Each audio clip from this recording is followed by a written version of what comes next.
Normally science and technology के क्षेत्र में रिसर्च के लिए सबसे ज्यादा जाना जाता है। तो अब तक की आपकी कौन-कौन से रिसर्च ऐसे रहे हैं जो संस्थान के लिए आप कहना चाहेंगे कि बहुत ही बेहतरीन रहे हैं, और क्यों हैं, और वो किस तरह से आज भी लोग उसका लाभ उठा रहे हैं?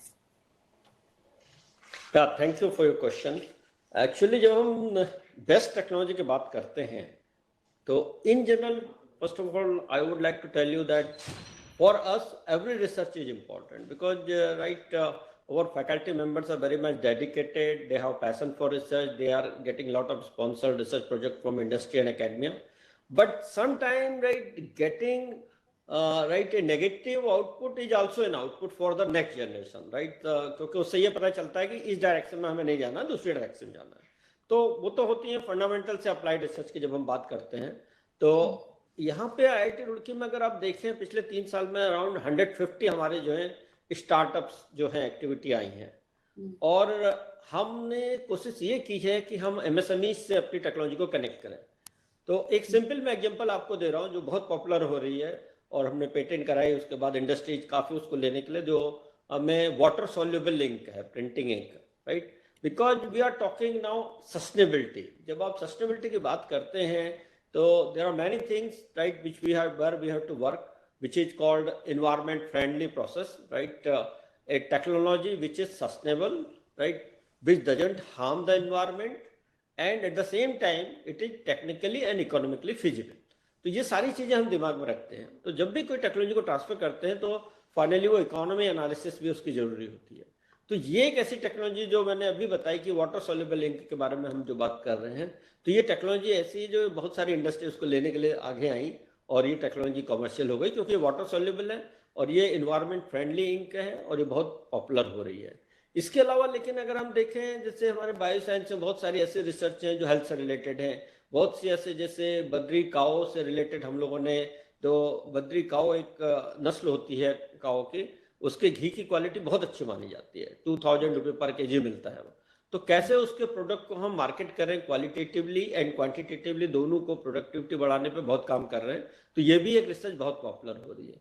इसके अलावा यहाँ IIT रुड़की में अगर आप देखें तो बहुत सारे हम लोगों ने ऐप डेवलप किए हुए हैं और वो ऐप जो है हमारे किसानों को बहुत फायदा कर रहे हैं। मोबाइल ऐप्स हैं जो किसानों को बहुत फायदा कर रहे हैं। उत्तराखंड की महिलाओं के लिए हमारे ही छात्रों ने एक स्वस्थ गर्भ ऐप के नाम से भी एक ऐप बनाया और वो ऐप उन महिलाओं को, स्पेशली रूरल एरिया में महिलाओं को, उनको बहुत फायदा कर रही है। वो उनको पता चलता है कि हर महीने आज कौन सी मेडिसिन लेनी है, डॉक्टर के पास कब जाना है, कब क्या क्या प्रिकॉशंस लेने हैं, तो वो सारी उस स्वस्थ गर्भ ऐप से उनको बहुत फायदा हो रहा है। इसी तरह से हमने एक किसान ऐप भी बनाए हैं जो इरिगेशन में उनको, और कौन सी फसल कब लगाई जाए, कौन से कब काटनी है, उसमें कौन सा फर्टिलाइजर पड़ना है, कितना पानी पड़ना है, इस सब के लिए भी हम लोगों ने प्रयास किए हैं, जो ऐप डेवलप किए हैं।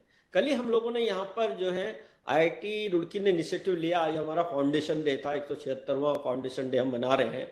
तो कल हम लोगों ने एक एक्सपो रखी थी जो एजुकेशन रिलेटेड थी, मतलब, और हमने दूसरे इंजीनियरिंग कॉलेज के छात्रों को भी उसमें बुलाया था। तो एक ऐप जो मुझे बहुत पसंद आया कि उस ऐप से आप जो है कि किस तरह से आप फार्मर्स की लाइफ को बेटर कर सकते हैं, किस तरह से आप फ्लावर्स की जो है देख सकते हैं। तो आर्टिफिशियल इंटेलिजेंस का कितना अच्छा यूज जो आजकल जरूरत है वो कर रहे हैं छात्र, और उससे जो है उस ऐप से टेक्नोलॉजी डेवलप की है जिस टेक्नोलॉजी से किसानों को बहुत फायदा होने वाला है फ्यूचर में। और एक बहुत बड़ा टेक्नोलॉजी जो सोसाइटल, जैसे उत्तराखंड की बात हम करते हैं तो अर्थक्वेक बहुत प्रोन है, तो हमारे फैकल्टी ने सेंसर डेवलप किए हुए हैं जो 40 सेकंड पहले अर्थक्वेक को पता कर लेते हैं और उससे वो मोबाइल ऐप में, वो ऐप डेवलप्ड है और वो मोबाइल ऐप जो है पूरे जहां जहां अर्थक्वेक हो रहा है तो वहां वाइब्रेशन के बाद हूटर बजने लगता है, तो उनको एक प्रिकॉशन मिल जाता है कि वो घरों से बाहर आ जाए और सेफ प्लेस पे जाके खड़े हो जाए। तो ये बहुत सारे ऐसी टेक्नोलॉजी में कुछ एग्जाम्पल आपको दिए। तो मेरा यह कहना है कि जैसे हमने करीब 157 जो नए प्रोडक्ट एंड प्रोसेस डेवलप किए हैं एंड 74 जो है हमने उसको मार्केट कर दिया है बहुत से सक्सेसफुली, और उसमें कुछ जो है बड़ी इंडस्ट्रीज के, मतलब स्मॉल स्केल के तो हम कर रहे हैं और कुछ कुछ हम बड़ी इंडस्ट्रीज को भी टेक्नोलॉजी ट्रांसफर कर रहे हैं। अभी यहाँ पे IIT में जो हमारे छात्र हैं 150 स्टार्टअप एक्टिविटीज चल रही हैं IIT में टिंकरिंग लैब के थ्रू। तो इस तरह से बहुत सारा काम हो रहा है और सभी के अपने अपने एडवांटेज हैं, तो हम कॉमर्शियल लेवल पर उनको लेके जाने की कोशिश कर रहे हैं। मेरा अगला सवाल आपसे है सर कि जो आप तो रिसर्च सर बहुत ज़्यादा कर रहे हैं, लेकिन मुझे आज भी मैं जो प्रॉब्लम देखती हूँ, हमारे देश में जो स्टूडेंट्स हैं, जब उनको एडमिशन लेना होता है सर, तो वो ये नहीं समझ पाते हैं कि उनके लिए बेहतर कौन-सा इंस्टीट्यूट रहेगा, चुनना। वो क्या करते हैं कि भई बेटर सबसे बेस्ट आईआईटी कौन है, मैं उसमें पहले कोशिश करूँगा। उसके बाद जो है, ऐसे करके वो ट्राई करते हैं। फिर जहाँ पे उनका नंबर मिलता है उनको, वो वहाँ पे जॉइन करते हैं। पर मेरे हिसाब से मुझको ऐसा लगता है, बाकी आप बेहतर समझते होंगे, आप मुझे इस पर बताइएगा कि जिस बच्चे में, जिस छात्र में जो हुनर है या जो उसकी चॉइस है, जो उसको ज़्यादा पसंद है, वो चीज़ उसको उस तरह की चीज़ों में ही जाना चाहिए। तो वैसा ही आईआईटी का चुनाव करना चाहिए जहाँ पे उस तरह की चीज़ें हो रही हों। तो मैं आपसे पूछना चाहूँगी कि कौन मतलब किस तरह के बच्चे हों जो आईआईटी रुड़की का चुनाव करें? ये बहुत अच्छा क्वेश्चन है, और थोड़ा सा इस प्रश्न पे उत्तर जो है, मतलब अलग अलग उत्तर आपको मिलेंगे अगर ये अलग अलग लोगों से पूछेंगी। इसमें सबसे बड़ी बात तो मैं बताना चाहूंगा कि आजकल सारे ब्रांचेज, इंस्टीट्यूट, राइट, सभी में मोर और लेस एक ही तरह की पढ़ाई होती है। और ये नेशनल एजुकेशन पॉलिसी ने बहुत अच्छा एक जो समावेश किया है एजुकेशन स्टैंडर्ड में, कि आप मल्टी इंस्टीट्यूशनल एजुकेशन ले सकते हैं, मल्टी डिसिप्लिन एजुकेशन ले सकते हैं, और किसी भी दूसरे संस्थान में जाके भी आप कर सकते हैं। आप क्रेडिट लेने हैं तो आपने एक आईआईटी में एडमिशन लिया, दूसरे आईआईटी में भी आप जा सकते हैं, और पूरे 6 महीने से लेकर साल भर तक वो बच्चे वहां पढ़ सकते हैं। तो ये तो एक बहुत बड़ी पॉलिसी है। हैविंग सेड दैट, देखिए, जब मैं बात करता हूँ कौन सी ब्रांच लेनी है या कौन सा इंस्टीट्यूट लेना है, तो जनरली हम लोग जो एज ए काउंसलर हैं, हम किसी ब्रांच को नहीं कहते, हम लोग किसी इंस्टीट्यूट के बारे में अच्छा बुरा नहीं कहते, क्योंकि हम लोगों को सभी को पता है कि सारे ही एकेडमिक इंस्टीट्यूट अपने अपने लेवल पे बेस्ट हैं। और जो ये रैंकिंग में भी 1 2 3 4 5 आते हैं, ये भी परफॉर्मेंस बेस्ड हैं, और इसके कई पैरामीटर्स होते हैं। तो सारे संस्थान अच्छा कर रहे हैं, और मैं मानता हूं कि इसीलिए जो सारे संस्थानों के साथ हम लोग कोशिश कर रहे हैं कि एमओयू भी साइन कर रहे हैं, और ताकि जिस संस्थान के जो प्रोग्राम अच्छे हैं उसमें हमारे छात्र जाएं, जिस संस्थान में, जिस एरिया में अच्छी रिसर्च हो रही है, हमारे छात्र वहां जाके काम कर सकते हैं। तो इस तरह के हमने सारे आईआईटी, सारे एनआईटी और इंजीनियरिंग संस्थान, यूनिवर्सिटी, सभी से हम कोशिश कर रहे हैं कि हम उनसे अपने को कोलैबोरेट करें। और ये एक आजकल जो मल्टी इंस्टीट्यूशनल रिसर्च है, मल्टी नेशनल है एंड इंटरनेशनल कोलैबोरेशन है, उसमें गवर्नमेंट ने इसमें बहुत सपोर्ट दिया है। ये कहने के बाद, जैसे बहुत से बच्चों का जब 10+2 करते हैं तो कंफ्यूजन बहुत होता है उनको, और उनके दिमाग में ये नहीं समझ में आता उनको कि कौन सी ब्रांच लें और उसका फ्यूचर कब कहाँ पे एप्लीकेशन है। तो पहले तो उसमें पेरेंट्स का रोल बहुत इंपॉर्टेंट होता है, क्योंकि पेरेंट्स के दिमाग में कुछ चीजें होती हैं, उनको सोचते हैं कि बच्चे को हाईएस्ट पैकेज मिलना चाहिए जॉब का। तो वो एक तरह से उनका भी सोचना अपने नजरिए से ठीक है, लेकिन मैं ये चाहता हूँ कि बच्चे को उसकी फ्रीडम देनी चाहिए। जो बच्चे को जिस ब्रांच में इंटरेस्ट है, चाहे वो किसी भी कोई भी ब्रांच है, उसमें इंटरेस्ट हो, ताकि वो उसमें अच्छे से पढ़ेगा, उसको कोई स्ट्रेस नहीं होगा, क्योंकि वो अपने पसंद से ले रहा है और उसका उसमें इंटरेस्ट है। और जैसा कि मैंने कहा कि एक ब्रांच को लेने के बाद, सपोज किसी को थोड़ा सा अगर रैंकिंग में ऊपर नीचे होने की वजह से वो ब्रांच मनचाही नहीं भी मिली, तो वो दूसरी ब्रांच को लेके भी दूसरी ब्रांच में माइनर डिग्री ले सकता है। अब हमारा यहाँ आईआईटी रुड़की का ये एक एडवांटेज, हमने नेशनल एजुकेशन पॉलिसी को पूरी तरह से लागू कर दिया है, जिसमें मैंने जैसे कहा कि इंटरडिसिप्लिनरी रिसर्च है, इंटरडिसिप्लिनरी कोर्सेज हैं, तो और हमने टेक्नोलॉजी इनहेंसमेंट बास्केट कोर्स बनाए हैं। तो अगर बच्चे का इंटरेस्ट किसी एक कोर्स में है, उसको एक ब्रांच मिली लेकिन कोर्स दूसरे करना चाहता है, तो वो फ्लेक्सिबिलिटी है, तो उसमें वो कर सकता है। तो ब्रांच और इंस्टीट्यूट की जब बात करते हैं तो बच्चे को अपनी पसंद से लेना चाहिए, और अपने फ्यूचर को, अपने इंटरेस्ट को ध्यान में रखते हुए करना चाहिए। आजकल टीम वर्क बहुत जरूरी है, और उसमें जैसे जो भी है कि एक ब्रांच से काम नहीं चलेगा, तो हम बच्चों को यही कह रहे हैं कि just think in terms of holistic development and also look at in terms of science, engineering, technology, mathematics and economics. इन सबका कॉम्बिनेशन होना चाहिए। आपको अच्छी नॉलेज होनी चाहिए फंडामेंटल साइंस की। आप जिस इंजीनियरिंग में, प्रोफेशनल में अपने कार्य कर रहे हैं, क्षेत्र में कार्य कर रहे हैं, उसमें आपकी नॉलेज अच्छी होनी चाहिए, फिर उसको दूसरी इंजीनियरिंग के ब्रांच से कोलैबोरेट करिए। तो आर्टिफिशियल इंटेलिजेंस तो आजकल हर ब्रांच में हमने कर दिया है, क्योंकि उसके बिना फ्यूचर नहीं है। तो आर्टिफिशियल इंटेलिजेंस की बहुत इंपॉर्टेंस है। तो सारे कोर्सेज तो बच्चे पढ़ रहे हैं हमारे यहाँ, तो और उसको अगर वो आगे और एडवांस में करना चाहते हैं तो हमारा स्कूल ऑफ डेटा साइंस तो आर्टिफिशियल इंटेलिजेंस है, उसमें भी बच्चे जो है अपनी माइनर डिग्री कर, तो ये फ्लेक्सिबिलिटी के साथ बच्चे बहुत लाइक कर रहे हैं। और इससे मैंने ये ऑब्जर्व किया कि जो स्ट्रेस बहुत फ्री हुआ उनका, जो एक प्रेशर था कि मुझे इसी ब्रांच में काम करना है, वो ब्रांच नहीं मिली तो वो स्ट्रेस में थे, टेंशन में थे, तो वो एक प्रॉब्लम सॉल्व हुई है। और उसकी वजह से अब उनको ये पता है कि अगर कोई एक ब्रांच में मिल रही है तो दूसरी ब्रांच में माइनर कर सकते हैं। इसी तरह से वो एक इंस्टीट्यूट से 6 महीने के लिए दूसरे इंस्टीट्यूट में भी जाके पढ़ाई कर सकते हैं। तो जिस इंस्टीट्यूट में उनको बेस्ट मिलता है तो वो हम जो है उनको पूरा उनको कोशिश कर रहे हैं कि उनको उस तरह की फैसिलिटी मिल जाए ताकि वो दूसरे इंस्टीट्यूट में भी जाए। इंडिया में ही नहीं, वो विदेशों में भी जाके 6 महीने का 1 सेमेस्टर का छुट्टी लेके वहां जाते हैं और वापस आके फिर अपनी डिग्री करते हैं। एक तो ये है। दूसरा, मोर एंड मोर स्टार्टअप की जो हमने अपॉर्चुनिटी दे दी है बच्चों को, तो वो फर्स्ट ईयर से बच्चे आजकल काफी इंटरेस्टेड हैं और वो क्रिटिकल थिंकिंग की जो अप्रोच है वो लेके किस कोर्स की क्या इंपॉर्टेंस है अब उनको वो समझ में आ रहा है। तो कोर्सेज को जस्ट ग्रेड के लिए नहीं कर रहे हैं, उस कोर्स के प्रैक्टिकल एप्लीकेशन के लिए कर रहे हैं। तो हमने उनको लिविंग लैब का एक जो वो दिया हुआ है कि हर चीज को प्रैक्टिकली करके देखो और उससे फिर समझो कि इस कोर्स की क्या इंपॉर्टेंस आपको है, ये फ्यूचर में किस तरह से आपको नॉलेज काम आ रहा है, और वो बहुत फायदा कर रहा है। आई थिंक ये सब चीजें करिकुलम में हमने डाली हैं और इसलिए जो है बच्चों का इंटरेस्ट भी इस तरह के इंस्टीट्यूट को देख रहे हो जहाँ फ्लेक्सिबिलिटी उनको ज़्यादा मिल रही है, जहाँ उनको फ्रीडम है कि वो अपनी बात को किस तरह से प्रेजेंट कर सकते हैं। तो इन सब का भी एडवांटेज मिल रहा है। बाकी लोकेशनल एडवांटेज है, क्लाइमेट, इन्वायरमेंटल, ये सब भी बच्चे देखते हैं, तो वो अपना अपना बच्चों का इंटरेस्ट है।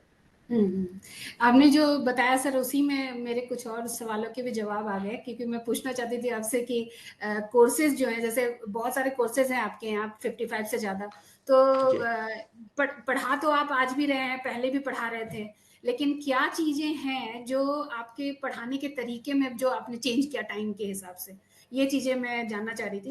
काफी हद तक आपने बोला भी है, लेकिन अगर आप उसमें कुछ और भी ऐड करना चाहते हो तो प्लीज करें। और मैं इसी में एक क्वेश्चन आपके और ऐड भी कर दूं कि वैसे तो सर आपने क्लियर कर दिया कि हमारे बीच कोई कंपटीशन नहीं है लेकिन फिर भी मैं कहूंगी कि कुछ कुछ जगहों पे मैंने देखा है कि IIT बॉम्बे, दिल्ली, मतलब एक रैंकिंग जो दे देते हैं उसमें मतलब खड़गपुर के बाद आपको मतलब IIT रुड़की को 6th पोजीशन मिला है। तो मेरा कि कौन से नंबर पे आप हैं ये मैं नहीं कहना चाहती, क्योंकि कभी आप ऊपर होते हैं, कभी कोई और होता है, किसी अलग अलग वजह से। तो लेकिन मेरा कहने का मतलब है कि हमेशा टॉप पे रहने के लिए क्या कर रहे हैं आप लोग, मतलब कुछ खास कर रहे होंगे, कोशिश तो कर ही रहे होंगे इसमें, नो डाउट। तो मैं वो जानना चाहता हूँ सर, ये 2 बातें हैं। जैसे कि पहले मैं टॉप पर रहने की बात करूंगा, तो टॉप में जैसे ऑफ कोर्स हर कोई चाहता है कि टॉप पे रहे, वही कंपटीशन क्लास में भी होता है बच्चों के बीच में, राइट। तो healthy competition is always good, right.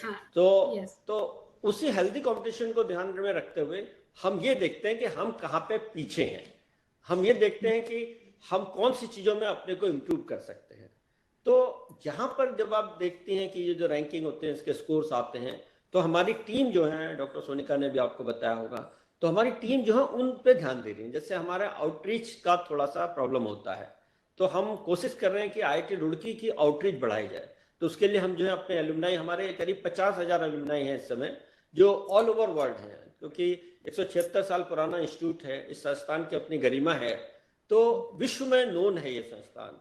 और अब हमें जरूरत यह है कि हमारे एलुमनाई यहाँ भी रहते हैं, वो IIT रुड़की के बारे में बताएं लोगों को, जाने लोग उनको, क्योंकि IIT रुड़की का थोड़ा सा ये डिसएडवांटेज है कि लोकेशनल जो है दिल्ली से कहाँ पे लोगों को पता नहीं होता कई बार। तो अब जैसे आपको पता होगा कि अगर दिल्ली से 3 घंटे में रुड़की पहुंचा जा सकता है, तो जिसको ये चीजें समझ में आ जाएंगी तो वो एक तरह से बिल्कुल क्लोज टू दिल्ली है। And now the communication, transportation system, everything is good. तो मुझे ऐसा लगता है कि हम IIT रुड़की की जब बात कर रहे हैं एज एन IIT रुड़की, तो first thing is that continue, I just always tell my faculty, research scholar and student that continue doing your hard work. आप हमेशा जो है प्रयास करते रहें, आप जो भी एरिया में काम कर रहे हैं उसको फुल डेडिकेशन, फुल पैशन के साथ करें। आपके पब्लिकेशन जो है हाई क्वालिटी जर्नल में अपने पेपर्स को पब्लिश करें, क्योंकि वो उससे आपकी विजिबिलिटी बढ़ती है कि किसी भी संस्थान की फैकल्टी कैसा काम कर रही है, वो उसके रिसर्च पब्लिकेशन से जाने जाते हैं। तो अगर हम अच्छे जर्नल्स में पेपर अपने पब्लिश करते हैं तो इंस्टीट्यूट का नाम बढ़ता है, इंडिविजुअल फैकल्टी को लोग जानते हैं। This is one of the best ways, right, to show your talent. तो ये बहुत जरूरी है। दूसरा, जब हमारे स्टूडेंट्स यहाँ से निकलते हैं तो हम उनको कोशिश करते हैं कि उनका होलिस्टिक डेवलपमेंट हो, at the same time they should learn their responsibility towards their alma mater. और ये जो एक चीज है कि स्टूडेंट्स इस संस्थान से जुड़े रहना, सोसाइटी के लिए स्टूडेंट्स किस तरह से योगदान दे रहे हैं, उससे वो बहुत इंपॉर्टेंट। तो we always tell our students, we always tell our alumni that contribute to the society through your education, whatever the way they can do, right? Think their responsibility for the rural area, think their responsibility for in terms of the development of the nation. तो I think उससे institute का भी नाम बढ़ता है। और यही सब चीजें हैं जो ग्रेजुअली आगे बढ़ के जो है इंस्टीट्यूट को अपने आप ही रैंकिंग में आगे आ जाएगा। एलुमनाई का कंट्रीब्यूशन है, बिल्डिंग इंफ्रास्ट्रक्चर में हमारे एलुमनाई बहुत सारा सपोर्ट करते हैं। हमारे जो एलुमनाई हैं ऑल ओवर वर्ल्ड वो सोशली भी कनेक्टेड है, और कल्चर जो आईआईटी रुड़की का कल्चर है, जो उत्तराखंड का कल्चर है, उसमें भी वो अपना पूरा योगदान देते हैं। इसी तरह से हमने कल्चर प्रमोशन के लिए या हेरिटेज जो बात कर रहे हैं, इंडियन नॉलेज सिस्टम का एक नया सेंटर हमने दिया है यहाँ पे। तो उसमें हमारे जो फर्स्ट ईयर के बच्चों को, हम सारे बच्चों को, सारे ब्रांच के बच्चों को एक होलिस्टिक डेवलपमेंट की जो अप्रोच है कि किस तरह से जो उनका टोटल जो मानसिक विकास की बात जब हम करते हैं तो किस तरह से उनकी सोसाइटल रिस्पॉन्सिबिलिटी होंगी थ्रू एजुकेशन, तो वो उसके बारे में बताते हैं। उनको भारत की जो पाश्चात्य सभ्यता है, जो कल्चर है, उसके बारे में हम बताते हैं। उनको हम मैथमेटिक्स, जो आज से हजारों साल पहले भी, 2000 साल पहले भी मैथमेटिक्स थी, इंडिया का नाम था, तो उनको किस तरह से हम साइंटिफिकली वैलिडेट करें कि लोग उसे जाने कि भारत की जो सभ्यता है वो विश्व में कैसे जानी जाए और उसका साइंटिफिक वैलिडेशन भी हो सके। तो इसके लिए भी हम प्रयास कर रहे हैं इंडियन नॉलेज सिस्टम के थ्रू। इसी तरह से हमें, जैसे हमारे यहाँ डीआरडीओ का एक सेंटर है, centre for space science and technology है, तो उसमें हमारे जो वैज्ञानिक हैं, साइंटिस्ट और फैकल्टी हैं, वो बहुत सारा अपना योगदान दे रहे हैं। तो इसरो के जो अभी चंद्रयान गया उसमें भी हम लोग का काफी योगदान रहा। तो ये बहुत इंपॉर्टेंट चीज है। नेशनल डिजास्टर रिस्क मैनेजमेंट हमारे यहाँ एक है, मिटिगेशन एंड मैनेजमेंट के नाम से। तो आपको पता है कि उत्तराखंड की भौगोलिक स्थिति की वजह से कई बार ऐसा होता है कि अर्थक्वेक आते हैं, बहुत सारा फ्लड आता है, लैंडस्लाइड हो जाती हैं। तो हमारे जो फैकल्टी हैं बहुत सारा योगदान उसमें दे रहे हैं, ताकि आगे किस तरह से ये जो प्रॉब्लम्स हो रही हैं ये कम से कम हो या ना हो। तो उसके लिए भी हम लोग इंस्ट्रूमेंट भी डिजाइन कर रहे हैं, लाइट वेट बिल्डिंग भी डिजाइन कर रहे हैं, किस तरह से हम जो है लोकल जो उत्तराखंड के लोगों को जॉब के लिए, एम्प्लॉयबिलिटी के लिए वो कर रहे हैं, तैयार कर रहे हैं। और हम कुछ कुछ ऐसी इंडस्ट्रीज भी लगाने की कोशिश कर रहे हैं अपने जो हमारे एंटरप्रेन्योर्स हैं उनके साथ उत्तराखंड में, जो जिससे ओवरऑल इकोलॉजिकल सिस्टम में बैलेंस रहे, वो डिसबैलेंस ना हो। क्योंकि मेन चीज यही है कि जो हम क्लाइमेट सस्टेनेबिलिटी की बात कर रहे हैं, जो फूड, एनर्जी और वाटर की बात करते हैं, वो सबको मिले और विदाउट डिस्टर्बिंग द एनवायरनमेंट। तो इसके लिए हम लोग बहुत सारी रिसर्च भी कर रहे हैं, और धीरे धीरे मुझे लगता है कि आईआईटी रुड़की पॉपुलर हो जाएगा इसमें। G20 के बाद बहुत सारे विदेशी यूनिवर्सिटी जो है वो भारत में अपने कैंपस स्थापित कर रहे हैं। तो ऐसा क्या हम ऐसा नहीं कर सकते कि उनकी बजाय हम खुद अपने ही संस्थान जो हैं वो अपने देश में ज्यादा से ज्यादा स्थापित करें, जैसे आईआईटी या आईआईएम्स और भी नॉर्मल जो यूनिवर्सिटीज हैं, और हम दूर दूर तक जाके अपने ही सेंटर्स को, इंडियन यूनिवर्सिटीज को ही क्यों नहीं कर रहे हैं प्रमोट। और अगर हम करना चाहते हैं, ज्यादा से ज्यादा बच्चों को फायदा पहुंचाना चाहते हैं, ताकि ज्यादा से ज्यादा यहाँ के बच्चे यहीं पढ़ें और हमारे ही संस्थानों में पढ़ें, तो क्या आप अपनी तरफ से क्या सुझाव देना चाहिए, क्या करना चाहिए, क्या क्या चीजें करने की जरूरत है? जैसा कि आपने कहा कि और राइट कि ग्लोबलाइजेशन हम लोग जो बात करते हैं, क्योंकि हम आपने सुना होगा मोदी जी ने भी, हमारे जो honourable prime minister Modi ji ने भी कहा वसुधैव कुटुंबकम, one earth one family one solution. तो ये तो जरूरी है कि पूरा विश्व एक है। तो अब भारत में जो कई जैसे एजुकेशनल इंस्टीट्यूट चल रहे हैं और बहुत अच्छा कर रहे हैं हम लोग, अब कई बार जब हम साइंस टेक्नोलॉजी की बात करते हैं तो उसके लिए हम लोग बहुत कोलैबोरेशंस भी कर रहे हैं। तो हमारे जो छात्र हैं वो विदेश में भी जाते हैं, और बहुत सारे फैकल्टी हमारे एक्सचेंज फैकल्टी में प्रोग्राम के अंदर गवर्नमेंट ऑफ इंडिया ने बहुत सारी ऐसे स्कीम दी हैं जो यंग फैकल्टी को, क्योंकि हर जगह की कुछ कुछ स्पेशलिटीज होती हैं। जैसे मैं ताइवान की बात करूं तो ताइवान के साथ जो है सेमी कंडक्टिंग मटेरियल में बहुत अच्छा काम होता है। तो हमने ताइवान यूनिवर्सिटी के साथ एक एमटेक प्रोग्राम शुरू किया है सेमी कंडक्टिंग मटेरियल पे। तो हमारे 3 यूनिवर्सिटी के साथ टाई अप है उसमें। तो पर्पज यही है कि उनके यहाँ सेमीकंडक्टिंग लैब्स की अच्छी फैसिलिटीज हैं, तो हमारे स्टूडेंट कोर्स वर्क में हमारे यहाँ स्ट्रांग हैं, तो हमारे फर्स्ट ईयर में कोर्स यहाँ करते हैं, उसके बाद 1 साल के लिए ताइवान जाके वहाँ के रिसर्च लैब में, यूनिवर्सिटीज के रिसर्च लैब में, तो वो उस नॉलेज को यहाँ लाएंगे, यूज करेंगे, तो उससे इंडिया को भी फायदा होगा। क्योंकि सेमीकंडक्टिंग मटेरियल्स आजकल बहुत नया एरिया है, लाइट वेट मटेरियल्स, और जब हम बात करते हैं फोटोवोल्टिक सेल्स और बहुत सारे जब आप डिवाइसेस डेवलप करने की बात करते हैं, जहां आपको सेंसर डिजाइन की बात होती है, एनर्जी जो एक्सटेंसिव प्रोसेस है, तो सेमीकंडक्टिव मटेरियल्स का बहुत बड़ा योगदान होगा। तो इसलिए ये है कि जरूरी है कि हमारे जो है, हमने उनसे एक एमओयू साइन किया जिसमें ज्वाइंट एमटेक डिग्री दे। इसी तरह पीएचडी के लिए भी बहुत सारी यूनिवर्सिटीज के जो है ज्वाइंट पीएचडी प्रोग्राम्स भी हैं, और एक्सचेंज में भी फैकल्टी अंडर डार्ट प्रोग्राम में जर्मनी जाते हैं, को प्रिपेयर में 1 साल के लिए हमारे स्टूडेंट जर्मनी जाते हैं, तो ये है। इसी तरह से कुछ जो बाहर की विदेशी यूनिवर्सिटी हैं, उन्होंने इंडिया में अपने सेंटर बनाए हुए, एक्सटेंशन सेंटर। उसका भी पर्पज यही है कि 1 साल बच्चे यहाँ पढ़ेंगे, 1 साल बाहर जाके पढ़ लेंगे उनकी यूनिवर्सिटी में, तो दोनों के बीच में जो एक्सचेंज ऑफ कल्चर की जब हम बात कर रहे हैं वो भी इंपॉर्टेंट है। तो that gives an opportunity to understand the culture, right, and make a harmony. So international harmony भी बहुत जरूरी है। तो वो ये सब चीजें मुझे लगता है कि तभी होंगे जब हम अभी से ये सब शुरू करेंगे। तो मुझे लगता है कि फ्यूचर में जो हम वसुधैव कुटुंबकम की जो बात कर रहे हैं, मेरे ख्याल से उसमें भारत का योगदान बहुत बड़ा होने वाला है, क्योंकि उससे बहुत सी चीजें जो है एक्सचेंज, जो अगर यंग जनरेशन में ही exchange of culture, exchange of knowledge की बात हो रही है, तो एक दूसरे को कल्चर को जानने पहचाने। इसी तरह से इंडिया में जैसे आपको पता होगा युवा संगम के नाम से ही चल रहा है कि एक स्टेट के बच्चे दूसरे स्टेट में जा रहे हैं, उनको समझ रहे हैं। इसी तरह से मुझे लगता है कि जो इंटरनेशनल लेवल पर भी है तो वो एक जरूरी है। और आईआईटीज भी अपने जो है बहुत सारे सेंटर अब्रॉड में खोलने की कोशिश कर रहे हैं। तो आपको पता होगा यूएई में खुला है, आईआईटी मद्रास का भी है एक सेंटर, जंजीबार में खुला है। तो इस तरह से सभी आईआईटीज भी अपने को दूसरे कंट्री में लेके जा रहे हैं। इसी तरह दूसरे कंट्रीज का भी राइट है कि वो 1-2 एक्सटेंशन सेंटर अपने यहाँ पे खोल सकते हैं। And this is an opportunity to understand the science and technology, right, and engineering और development which are going on across the world.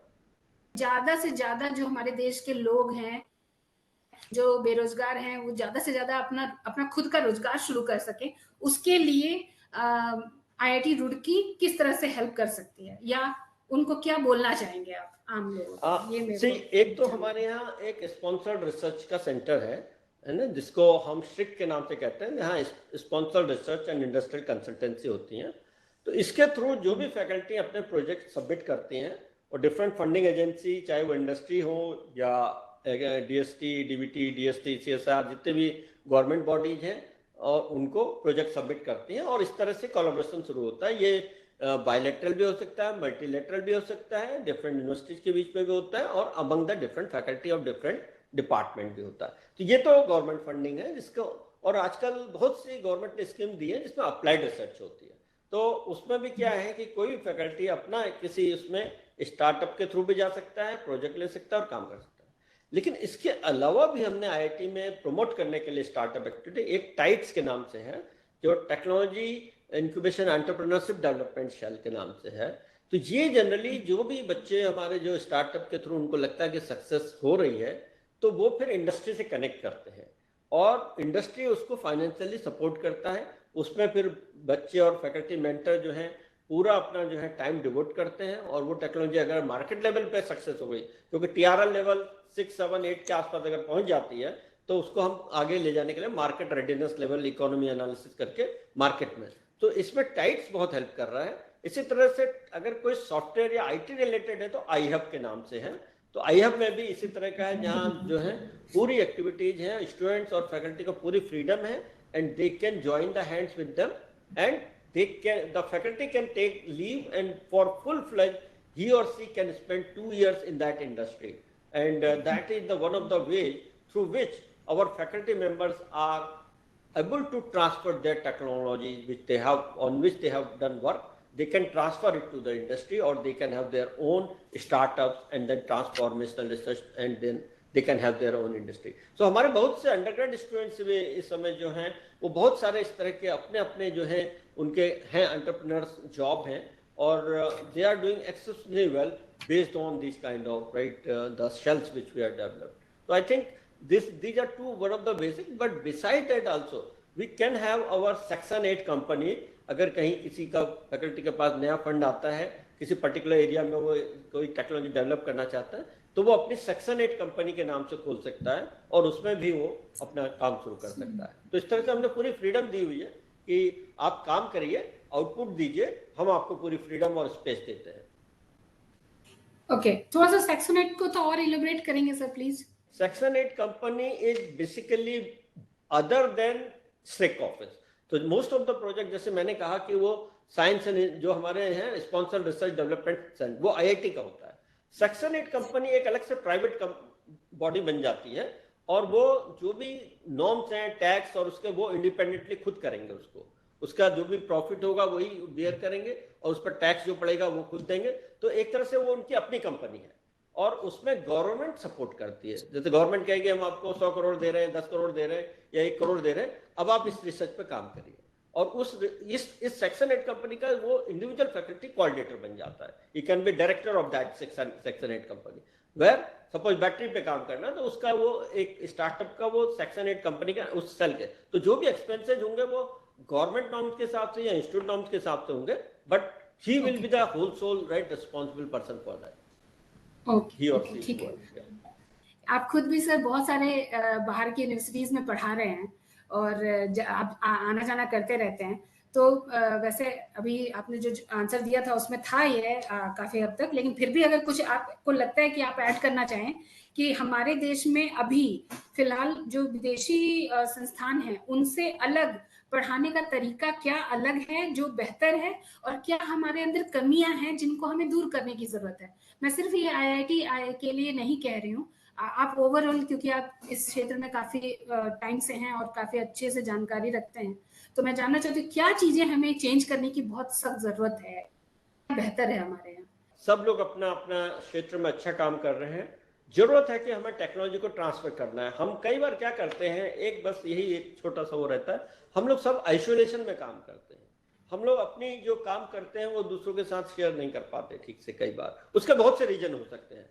तो अगर मुझे लगता है कि जो जैसे 23 IIT हैं और इससे ज़्यादा NITs हैं, बहुत सारे यूनिवर्सिटीज़ हैं और सब अच्छा काम कर रही हैं। सबके आप देखिए तो कुछ ना कुछ एरिया जैसे होंगे जहाँ बहुत अच्छा काम कर रहे हैं। जरूरत क्या होती है, जब हम टेक्नोलॉजी को ट्रांसफर करते हैं या इंडस्ट्री लगाना चाहते हैं, तो हमें सभी चीज़ों को जोड़ के एक बड़ी चीज़ बनानी होती है।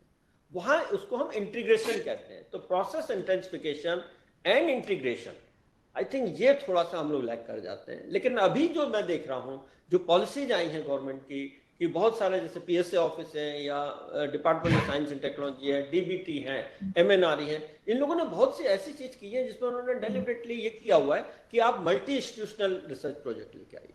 तो उसमें एक तो ये है कि सभी को मौका मिलता है, दूसरे जो रिमोट एरिया में है उन पे जो एजुकेशन है उसको भी एम्पावरमेंट का मौका मिलेगा, NITs को भी फायदा हो रहा है, IITs को भी फायदा हो रहा है, और रिसर्च लैब जो है डिफरेंट जैसे DRDO की हैं, उनकी उन लैब्स के साथ भी हम लोग जुड़ रहे हैं। तो ये जो है ट्रांसलेशनल रिसर्च जो है वो बहुत जरूरी थी। पहले ये चीज मिस हो रही थी। पहले केवल सब अपने अपने क्षेत्रों में काम करते थे, पेपर छप रहे थे, थीसिस सबमिट हो रही थी, लेकिन वो सेल्फ में बंद हो जाती थी। अब वो चीज नहीं रह गई। अब हर थीसिस का, मैं तो ये कहता हूँ हर स्टूडेंट से कि थीसिस के एंड में एक जरूर चैप्टर होना चाहिए कि सोसाइटल एप्लीकेशन क्या है या इंडस्ट्रियल एप्लीकेशन क्या है। आपने जो भी 4-5 साल काम किया है उसका सोसाइटल या इंडस्ट्रियल एप्लीकेशन होना चाहिए, इम्पैक्ट होना चाहिए पब्लिकेशन का, तभी वो थीसिस जो है अवार्ड होनी चाहिए। तो इससे जो जरूरत जो भी छात्र डिग्री लेके जा रहे हैं उनको समझ में आएगा कि हमारा जो थीसिस का एप्लीकेशन क्या है, उनको जॉब भी मिलेगा, दूसरी इंडस्ट्री भी, क्योंकि उनको समझ में आ रहा है कि किस तरह से प्रैक्टिकल एप्लीकेशन है। तो आई थिंक ये अब बढ़ रहा है, पहले ये थोड़ा कम था। और यही चीज बाहर भी होती है। बाहर अगर आप देखें तो ज्यादातर उनके जो प्रोजेक्ट होते हैं इंडस्ट्रियल होते हैं, रिलेटेड होते हैं, तो डायरेक्ट इंडस्ट्री से कनेक्ट होते हैं। यहाँ पे थोड़ा सा जो इंडस्ट्री एकेडमिया कनेक्शन था वो कम था पहले, और वो अब बढ़ रहा है। अब जैसे मैं ये एग्जांपल देता हूँ, IIT दिल्ली की टीम, जब मैं IIT दिल्ली में था तो हम लोगों ने कोल टू मिथेनॉल पे टेक्नोलॉजी एक डेवलप की, और उसका 1 टन प्लांट जो है मिथेनॉल का अभी थर्मेक्स प्लांट में चल रहा है। उसके बेसिस पे हम लोग आगे भी काम कर रहे हैं। तो this is where the teamwork is important, this is where I think the technology transfer to the society industry is important, and वो अब बढ़ रहा है।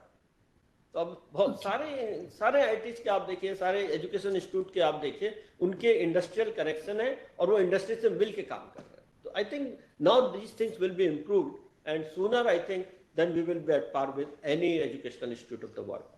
पीएम कौशल विकास और उद्यमिता मंत्रालय की तरफ से जो आजकल योजना चलाए जा रहे हैं कि भाई अलग अलग हर यूनिवर्सिटी और कॉलेज में कौशल विकास को लेकर कुछ ना कुछ किया जाए, तो मैं आपसे ये जानना चाहती हूँ सर कि आपकी नजर में ये कितना कारगर है, मतलब प्रैक्टिकल अप्रोच बताइएगा। क्योंकि जो उद्यमशीलता है या एंटरप्रेन्योरशिप की बात जब हम करते हैं, ये केवल बड़ी इंडस्ट्रीज के लिए जरूरत नहीं है, ये छोटे छोटे लेवल से भी शुरू हो सकती हैं। तो मेरे ख्याल से जो हम वोकल फॉर लोकल की बात कर रहे थे बार बार राइट, और हम वोकल फॉर नेशनल और वोकल फॉर इंटरनेशनल की बात कर रहे हैं आजकल, तो उसका पर्पज यही था कि अब सिंपल एग्जांपल है, हर स्टेट में ऑलमोस्ट एक आईआईटी है राइट, इसी तरह से एनआईटीज है। अगर एक आईआईटी रिस्पॉन्सिबिलिटी ले लेता है कि वो जिस स्टेट का है वो वहां के स्टेट के लोगों की एम्प्लॉयबिलिटी बढ़ाए, वहाँ के जो वीमेन हैं उनको एम्पावरमेंट की बात करें, उनके जो वहाँ के बच्चे हैं गांव के रूरल एरिया के उनके एजुकेशन की बात करें, और जो वीमेन हैं रूरल एरियाज में उनको जॉब की दिलाई जाए, या जो वहाँ पर जो लोकल हैबिटेंट्स हैं उनको जॉब दिलाई जाए ताकि माइग्रेशन नहीं हो, रिवर्स माइग्रेशन। मैं जस्ट एक एग्जाम्पल आपको उत्तराखंड का देता हूँ। उत्तराखंड में ज्यादातर बच्चे जो है बाहर चले जाते हैं राइट, उसका रीजन यही है कि यहाँ पे ज्यादा अपॉर्चुनिटीज नहीं है, तो वो एक बहुत बड़ी प्रॉब्लम। तो अब तो एजुकेशन काफी अच्छी हो गई है, बढ़ रही है, तो अब हम अगर उसको, जैसे यहाँ पे महिलाएं बहुत सारा अच्छा, जैसे मशरूम का है, मशरूम का बहुत अच्छा बिजनेस कर रहे हैं, यहाँ पे हैंडीक्राफ्ट का बहुत अच्छा बिजनेस कर रहे हैं, यहाँ पे कारपेंट्री का बहुत अच्छा बिजनेस हो रहा है। अब जरूरत यह है कि उनको थोड़ा टेक्निकली जो है स्किल डेवलपमेंट प्रोग्राम के थ्रू टेक्निकली साउंड कर दें ताकि वो प्रोडक्ट की क्वालिटी बढ़ जाए, और प्रोडक्ट की क्वालिटी बढ़ने का मतलब है कि मार्केटेबिलिटी बढ़ जाएगी, उनकी रेवेन्यू से बढ़ जाएगी, इफिशिएंसी बढ़ जाएगी। तो ये जो स्किल डेवलपमेंट प्रोग्राम है, जिसमें हमने आईआईटी रुड़की ने बहुत सारे इस तरह के स्किल डेवलपमेंट प्रोग्राम जो है कराए, जैसे मसाला है, मसाला इंडस्ट्री यहाँ की उत्तराखंड की एक यूनिकनेस है। यहाँ इंटरनेशनल मिलेट देखिए जो बात कर रहे हैं, उत्तराखंड में बहुत सारे ऐसे मिलेट्स हैं जिनका इंटरनेशनल मार्केट हो सकता है। तो अगर उसके बारे में हम फार्मर्स को ट्रेन कर दें कि इसकी ग्रोथ आप बढ़ाइए और उसको किस तरह से ज्यादा पैदा करें, उसको किस तरह से प्रोसेसिंग करना है, उसको किस तरह से मार्केट करना है। बहुत सारे यहाँ फ्रूट्स हैं जो यहीं पे सड़ जाते हैं, उसके लिए हमें सेल्फ लाइफ कैसे बढ़ाई जाए और उसके जूस निकाल के उसको मार्केट किया जाए।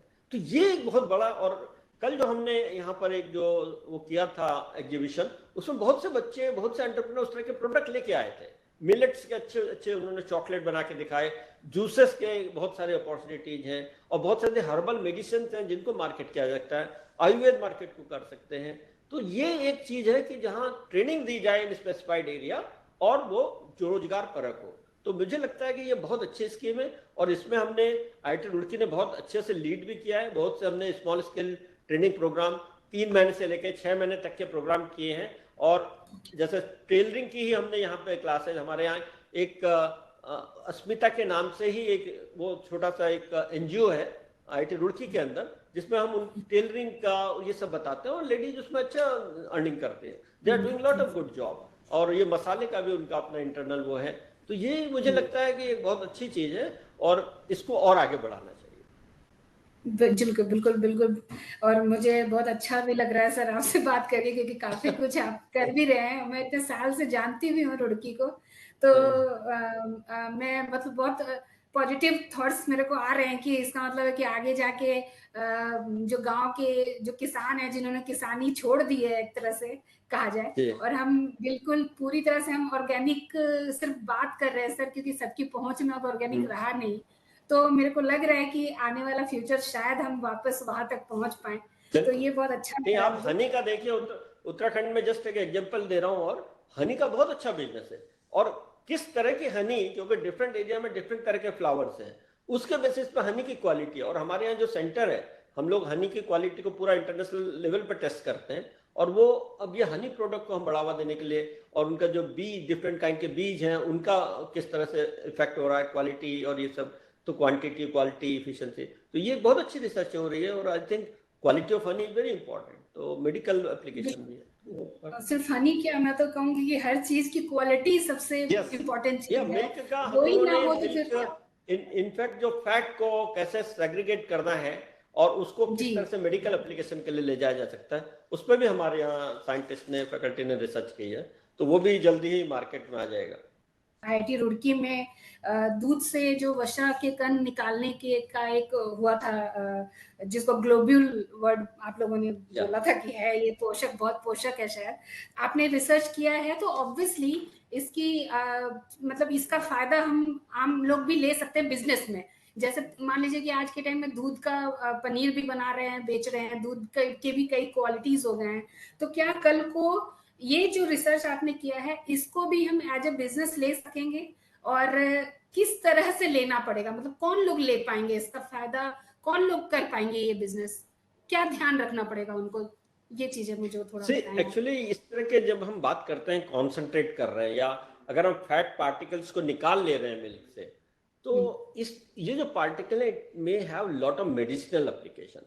तो ये जैसे यंग जो आपके बच्चे हैं, छोटे बच्चे जो होते हैं, न्यूली बॉर्न बच्चे, तो उनके लिए जो है ये एक तरह से प्रोडक्ट की तरह काम करेगा, उनके लिए कि ये जो कहते हैं न्यूट्रिशियस मटेरियल की तरह काम करेगा। और बाहर इस तरह के बहुत सारे प्रोडक्ट हैं जो बच्चों को दिए जाते हैं, जो न्यूली बॉर्न बच्चों को, तो ये जो अगर कॉन्सेंट्रेटेड है, क्योंकि मिल्क पूरी तरह से डाइजेस्ट नहीं हो पाता अगर इन टोटल देखें कई बार, लेकिन अगर इस तरह के सॉलिड प्रोडक्ट को निकाल के अगर उनको दिया जा रहा है तो क्वांटिटी कम हो जाएगी, लेकिन उसका जो इफेक्ट है वो ज्यादा होगा, क्योंकि एक्चुअली जो इंग्रेडिएंट्स हैं which are good in that total milk, that is being given directly. So I think for medical application also this will have a lot of application. Still the research is being done. So this is just one of the the outcomes of that total research. And soon, because when you are able to centrifuge it and segregate that kind of the quality what we say, which has the much more concentration, and if you are able to concentrate it, so that will have much more impetus on the body. So that is the purpose of this. ISRO में जो भी चीजें होती हैं, जो भी research होते हैं, वो पूरे देश के लिए, पूरे विश्व के लिए कुछ मैं बोल सकती हूँ कि कुछ ना कुछ बेहतर है। लेकिन क्या आप जो इसरो के साथ मिलकर जो भी काम कर रहे हैं, उसका हम आम आदमी एज ए बिजनेस कुछ कर सकते हैं, उसका फायदा कुछ उठा सकते हैं? एक्चुअली जब कोई भी साइंस एंड टेक्नोलॉजी डेवलप करते हैं तो किसी न किसी लेवल पे वो आम आदमी को बहुत फायदा देती है। जैसे इसकी बात कर रहे हैं, जो अगर हम मून की ही बात करते हैं, तो मून में किस तरह का इन्वायरमेंट है, वहाँ की जो जियोग्राफिकल जो कंडीशंस हैं मून की, उसका इम्पैक्ट अर्थ पे किस तरह से आता है, वो अगर आप स्टडी कर लेते हैं तो बहुत सी चीज़ें ऐसी होती हैं कि आप जो मेट्रोलॉजिकल कंडीशंस हैं उसको आप समझ पाते हो, तो उसको कैसे हम फ्यूचर में अपने लिए यूज करते हैं। जैसे अभी तो लोग चांद पर जाने की बात कर रहे हैं, वहाँ पे लाइफ की बात कर रहे हैं, तो हो सकता है कि फ्यूचर में वहाँ एक नई जनरेशन वही क्रिएट हो जाए। तो ये सब चीजें जो है, देखिए किसी भी चीज के लिए जब हम जिस यूनिवर्स में रह रहे हैं तो उसको जानना बहुत जरूरी है, और उसके लिए पूरे ही मतलब सभी के लिए किसी ना किसी तरह से इंपॉर्टेंट होती है जो नॉलेज है, क्योंकि जो भी नॉलेज गेन कर रहे हैं वो आज नहीं तो हो सकता है 10 साल बाद वो किसी दूसरे रूप में आपको उसमें यूज करेंगे आप उसको, तो वो एक बहुत जरूरी है।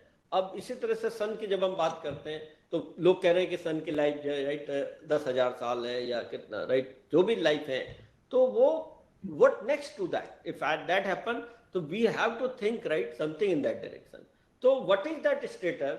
It is actually, so there are certain predictions, there are certain science which is based on some what I should say generalized study, hypothesis, but these hypotheses can be confirmed also, because हमने कहा कि ये ऐसा हो रहा था, प्रतीत हो रहा है, लेकिन वो प्रतीत हो रहा है तो हम उसको प्रूव भी कर रहे हैं एट दैट, अगर हम कहते हैं कि वहां पे ग्रेविटी कम है तो जाके लोगों ने चेक किया कि उसकी ग्रेविटी चंद्रमा पे कम है, तो उस पर जो अब आप कोई चीज, अगर जो भी चीज आपको अगर उसमें वहां रहना है तो आपको उसी तरह से नई तरह की चीजें डिजाइन करनी पड़ेंगी। तो मुझे लगता है कि किसी न किसी तरह से प्रत्यक्ष या अप्रत्यक्ष रूप से ये सब जुड़ा हुआ है कि किस तरह से आपकी चेंज हो रही है जो अर्थ की कंडीशन में, या जो ग्रेविटेशनल फोर्सेज हैं इनका क्या इम्पैक्ट है, क्लाइमेटिक जो चेंज की बात हो रही है, ओजोन लेयर डिप्लेशन की जो बात होती है, तो ग्रीन हाउस गैसेस का जो इम्पैक्ट हमारे इन्वायरमेंट पे पड़ा है, तो आई थिंक उन सब चीजों को भी स्टडी करने में इन चीजों का बहुत बड़ा योगदान होता है। तो ये किसी भी नेशन की जब बात कर रहे हैं प्रॉस्पेरिटी की या उनकी साइंस एंड टेक्नोलॉजी किस लेवल पे चल रही है, तो उसमें ये सब भी बहुत जरूरी इंपॉर्टेंट पार्ट है। तो मुझे लगता है कि डेफिनेटली ये जो है किसी न किसी वे में ये जो है आम जनता को भी फायदा करेगा। ग्रेटर नोएडा में आपने 2018 में आईआईटी का एक इंक्यूबेशन सेंटर शुरू हुआ था, उसके बाद 22 में भी शुरू हुआ वो आई हब जो आप बता भी रहे थे। तो मैं आपसे ये पूछना चाहती हूँ सर, इंक्यूबेशन सेंटर से क्योंकि वो कहीं ना कहीं स्टार्टअप को मतलब अपने साथ जोड़कर है, तो मतलब उसका कितना फायदा लोग उठा सकते हैं, खास करके अपने बिजनेस के लिए, क्योंकि स्टार्टअप लोग आज के टाइम में स्टार्टअप शुरू करना बहुत ज्यादा ये मतलब केंद्र सरकार की तरफ से भी काफी कुछ हो रहा है इस पे कि स्टार्टअप शुरू करो करो करो। तो क्या इससे आम आदमी भी आप लोगों के साथ जुड़ के काम कर सकते हैं? क्या कुछ सीखने को मिल सकता है, उनको कुछ समझ में आ सकता है कि हम क्या क्या शुरू करें? ये जो स्टार्टअप्स होते हैं, एक्चुअली स्टार्टअप्स का पर्पज ये होता है कि जैसे हमने लैब स्केल पे कोई टेक्नोलॉजी डेवलप की है, उसको नेक्स्ट लेवल पे जा रहे हैं। तो नेक्स्ट लेवल जिसे हम कहते हैं पायलट स्केल स्टडी है, या next level so that it can be commercialised in future. तो इस तरह से जो हमने स्टार्टअप, जो आपने कहा कि ग्रेटर नोएडा में जो हमारे टाइट्स और आई हब के ये जो दो सेंटर हैं, जो हमारे टाइट्स और आई हब IIT रुड़की में है, तो उसका हमने ऑफिसर वहां खोले हैं so that the outreach of IIT Roorkee can be enhanced. तब उसका पर्पज यही है कि लोग IIT रुड़की को, जैसे मैंने बताया कि रुड़की नहीं आ पाते, तो हमने ग्रेटर नोएडा में सेंटर खोल दिया। तो वहां पे हमारे पूरा स्टाफ सब कुछ बैठे हैं, जो हमें जो भी वहां पे आते हैं विजिटर, तो actually this is open for everyone, even for educational institutes as well as the professional. तो वहां पे इंडस्ट्री के लोग भी आते हैं, वहां पर जो बीटेक के बच्चे, आसपास के जो इंजीनियरिंग कॉलेज हैं वो लोग भी आते हैं, और वहां पे कुछ बहुत सारे बच्चे जो हैं स्टार्टअप पे काम कर रहे हैं, स्पेशली इलेक्ट्रॉनिक्स के। वहाँ पे हमने बहुत सारे सेंसर बेस्ड प्रोसेस और इन्वायरमेंट से रिलेटेड सिविल इंजीनियरिंग के भी कुछ वहाँ पे लैब्स हैं। तो वो बच्चे वहाँ जाके, कुछ लोग तो वहाँ पे जाके इंटर्नशिप भी कर रहे हैं कि 3 महीने 6 महीने की जो बीटेक के बच्चे आसपास के, वो वहाँ पे काम कर। तो एक तरह से बच्चों को समझ में आ रहा है कि किस तरह से आगे जाना है, अगर उनको अपना स्टार्टअप लगाना है या उनको समझना है किसी चीज के लिए, स्टार्टअप के बारे में जानकारी, तो हमारे जो टाइट्स और आई हब के जो प्रोफेशनल्स हैं वो जाके उनको ये भी एक्सप्लेन करते हैं। वहाँ पे हम बहुत सारे शॉर्ट टर्म कोर्सेज भी चलाते हैं, जो प्रोफेशनल कोर्सेज हैं, जैसे AI और ML का रिलेटेड कोर्स है, क्योंकि AI और ML से बहुत कम लोगों को अभी हुआ है। तो हमारे जो प्रोफेशनल्स आते हैं वो ऑनलाइन कोर्सेज भी हैं, ऑफलाइन कोर्सेज भी हैं। तो वो ऑनलाइन कोर्सेज भी और ऑफलाइन कोर्सेज का हमारे यहाँ वहाँ पे पूरा एजुकेशन एक सेंटर है, और वो जो भी बाहर से लोग आते हैं उनको हम जो है 3 से 6 महीने प्रोफेशनल कोर्सेज, तो इसीलिए हमने जो है बहुत से इंडस्ट्री के लोग आके वहाँ पे 3 से 6 महीने की कोर्सेज करते हैं। बहुत से ऑर्गेनाइजेशन के लोग आके, जैसे आप बात कर, कई बार क्या होता है कि जैसे DRDO के लोगों को कोई किसी स्पेसिफिक उसमें कोर्स करना है, तो हम ग्रेटर नोएडा में करा देते हैं। तो ये एक उन लोगों को भी पास पड़ता है, तो नोएडा में बहुत सारी इंडस्ट्रीज हैं, तो वो लोग उस पर आके काम करते हैं, तो वो एक एडवांटेज है। और साथ ही हम लोग को भी फायदा होता है कि इंडस्ट्री से कनेक्ट कर रहे हैं हम अपने को।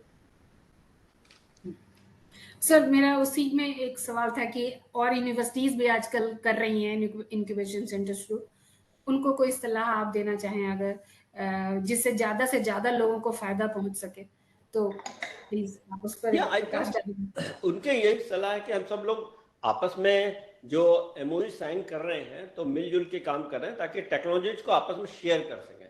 कुछ चीज़ों की वीकनेस एक के हैं, तो दूसरे अगर स्ट्रांग है, तो शेयर करने से मुझे लगता है कि हम लोग ज़्यादा से ज़्यादा जो मेक इन इंडिया कॉन्सेप्ट है, उस पर हम लोग अपनी चीज़ों को रख पाएंगे, और आई थिंक उससे नेशन को फायदा होगा। तो कोलैबोरेशन इज वेरी इंपॉर्टेंट। बहुत सारे बैटरी यूज हो रहे हैं, उसमें से कौन सी बैटरी को आप बेटर क्वालिटी मानते हैं, हर तरह से सेफ्टी, सिक्योरिटी और लॉन्ग लास्टिंग चलने के लिए, हर तरह से मैं बोलूंगी। और दूसरा सर, ग्रीन हाइड्रोजन पे भी जोर दिया जा रहा है और EV पे भी जोर दिया जा रहा है, उन दोनों में से आप किसको बेहतर मानते हैं और क्यों मानते हैं? जब हम कोई भी टेक्नोलॉजी की बात करते हैं, राइट, हर चीज में एक तो यह है कि एडवांटेज भी है और डिसएडवांटेज भी है। जब हम किसी का ओवरऑल बैलेंस दिखाते हैं, जैसे हमने आजकल बात करते हैं सस्टेनेबिलिटी की, हम बात करते हैं सर्कुलर इकोनॉमी की, हम बात करते हैं environmental right friendly, eco friendly approach, तो बैटरी का कुछ एडवांटेज हैं, कुछ डिसएडवांटेज है, राइट। जैसे लिथियम बैटरी बहुत ज़्यादा यूज होती है, राइट, क्योंकि उसकी थोड़ा इफिशिएंसी ज़्यादा है, लाइट वेट होती है, चार्जिंग डिस्चार्जिंग में कम टाइम लगेगा अगर अच्छे से टेक्नोलॉजी डेवलप्ड है। लेकिन एक जरूर है कि हर बैटरी की एक लाइफ होती है, राइट, 5 साल हो सकता है, 10 साल हो सकता है। तो अगर हम उसमें कोई पॉल्यूशन नहीं हो रहा है, लेकिन 5 साल बाद आपका पूरा जो बैटरी बेकार हो गई, अभी भी आपने देखा होगा, आप टॉर्च में सेल लगाते हैं, आप बहुत सारे इलेक्ट्रॉनिक गैजेट्स में सेल लगाते हैं, उसके बाद उसको डस्टबिन में फेंक देते हैं, बिल्कुल नहीं सोचते कि ये कहाँ जा रहा है उसके बाद, राइट। अब उसमें आपका अलग अलग तरह के मेटल्स होते हैं, वो मेटल फिर फाइनली हैवी मेटल जो होते हैं, कैडमियम है, क्रोमियम है, तो ये सारा कहाँ जा रहा है, पानी में जा रहा है, सॉइल में जा रहा है, राइट। तो आप तो इकोलॉजी अल्टीमेटली जो सस्टेनेबिलिटी का नॉर्म से फॉलो नहीं किया। तो मेरा ये मानना है कोई भी टेक्नोलॉजी हम डेवलप करें उसको आप सर्कुलर इकोनॉमी और लाइफ साइकिल असेसमेंट जरूर करें, राइट। तो बैटरी के केस में भी ये इशू आएगा, आज नहीं तो 10-15 साल बाद, क्योंकि वो बैटरी कहाँ जाएंगी, उनको रिसाइकिल होना चाहिए। तो मेरा एक, मैंने हम लोग मैटिक में भी डिस्कस कर रहे थे इशू कई जगह, तो उसमें ये जरूर है कि हर कंपनी जो ये बैटरी सप्लाई करेंगी उनके पास एक डेटाबेस होना चाहिए कि वो हर साल कितनी बैटरी मार्केट कर रहे हैं, और जब वो 3 साल 5 साल बाद बैटरी को वही वापस लें, उसमें से मटेरियल को रिकवर करें। हर चीज जो है सर्कुलर इकोनॉमी का मतलब है कि कोई भी चीज जो है बाहर नहीं जाएगी वेस्ट होकर, वहीं पे अंदर ही सर्कुलेट होगी। अगर इस तरह की कोई पॉलिसी बन जाएगी गवर्नमेंट की, तो मुझे लगता है कि ये सक्सेस हो जाएगा। और ये हर आइटम के लिए होना है। आप कोई भी टीवी खरीद रहे हैं, फ्रिज खरीद रहे हैं, उसका भी डेटाबेस बनना चाहिए, और वो डेटाबेस कंपनी की रिस्पॉन्सिबिलिटी है कि आपको बेचा है तो वो कंपनी के पास डेटा होगा, और जब आप उसको डिस्पोज कर रहे हैं तो या तो कंपनी को बताइए, या कंपनी का कोई जो वहां पर और दूसरा पर्सन है वो उसकी रिस्पॉन्सिबिलिटी लेगा, so that it should not be going to a landfill. We are not in favour of any landfill creation, तो that is important. Otherwise, battery is good. Second side is the hydrogen. Hydrogen is better than battery, right? Green hydrogen है तो वो जरूर battery से अच्छी है। अब लेकिन ग्रीन हाइड्रोजन की बात करते हम जब हैं, तो वो ग्रीन कैसे बनी वो बहुत जरूरी है। जैसे वाटर इलेक्ट्रोलिसिस की बात कर रहे हैं, तो वाटर इलेक्ट्रोलिसिस करने के लिए आपको बिजली चाहिए, है ना। तो बिजली कितनी खर्च हुई, वो बिजली आई कहाँ से आपके पास। तो ग्रीन हाइड्रोजन का कॉन्सेप्ट तब तक पूरा नहीं होगा जब तक आपको हाइड्रोजन 150 या 200 रुपए में मिल जाए, राइट। और कोई भी कार्बन डाइऑक्साइड जो है वो नहीं जानी चाहिए। अगर आप कोई भी फॉसिल ड्राइव फीड स्टॉक ले रहे हैं तो 2 किलो का रखा है पर केजी ऑफ हाइड्रोजन, जो MNRE ने गाइडलाइन रखी है कि आप 2 kg कार्बन डाइऑक्साइड पर केजी ऑफ हाइड्रोजन यूज कर रहे हैं तो मान लेंगे ग्रीन है। लेकिन उससे ज्यादा है तो आपको कार्बन टैक्स देना होगा। तो वो जो हाइड्रोजन है, क्योंकि बर्न करेंगे तो क्लीन वाटर मिलेगा आपको, बेस्ट है। लेकिन उस हाइड्रोजन को आप स्टोर किस में करेंगे, क्योंकि हाइड्रोजन गैस है, और आपको अगर 500 किलोमीटर चलना है तो आपको 7 किलो हाइड्रोजन चाहिए, राइट। वो कहाँ पे स्टोर करेंगे, वो एक बड़ा चैलेंज है। उसको पाइप में कैसे ले जाएंगे, क्योंकि हाइड्रोजन करोजन है, करोजिव गैस है। तो green hydrogen is the best अगर ये सारी चीजें सॉल्व हो जाए तब। तो अभी चल रहा है, तो बैटरी के भी एडवांटेज है, डिसएडवांटेज है, ग्रीन हाइड्रोजन में भी बहुत काम करना है। तो मुझे लगता है कि अगर ऐसा हो सकता है तो इंटीग्रेटेड अप्रोच, कुछ इसको लें कुछ उसको यूज करें और बैलेंस करके चलें, राइट। ताकि हमारा जो CCU का जो कॉन्सेप्ट है, कार्बन कैप्चर एंड यूटिलाइजेशन, वो जरूरी है। और सर्कुलर इकोनॉमी होनी चाहिए। कोई भी कार्बन डाइऑक्साइड एनवायरनमेंट पे नहीं जानी है, कोई भी वेस्ट डिस्पोज नहीं होना है, उसको सेफ डिस्पोज करना है अगर करना है। आई थिंक सर बाकी के क्वेश्चंस जो हैं वो मैम सोनिका जी से ले लूंगी, क्योंकि आपका 1 घंटे का टाइम हो चुका है, तो मैं नहीं चाहूंगी कि आपसे एक्सटेंड कराऊं। Okay, thank you so much. Thank you, thank you so much sir, thank you.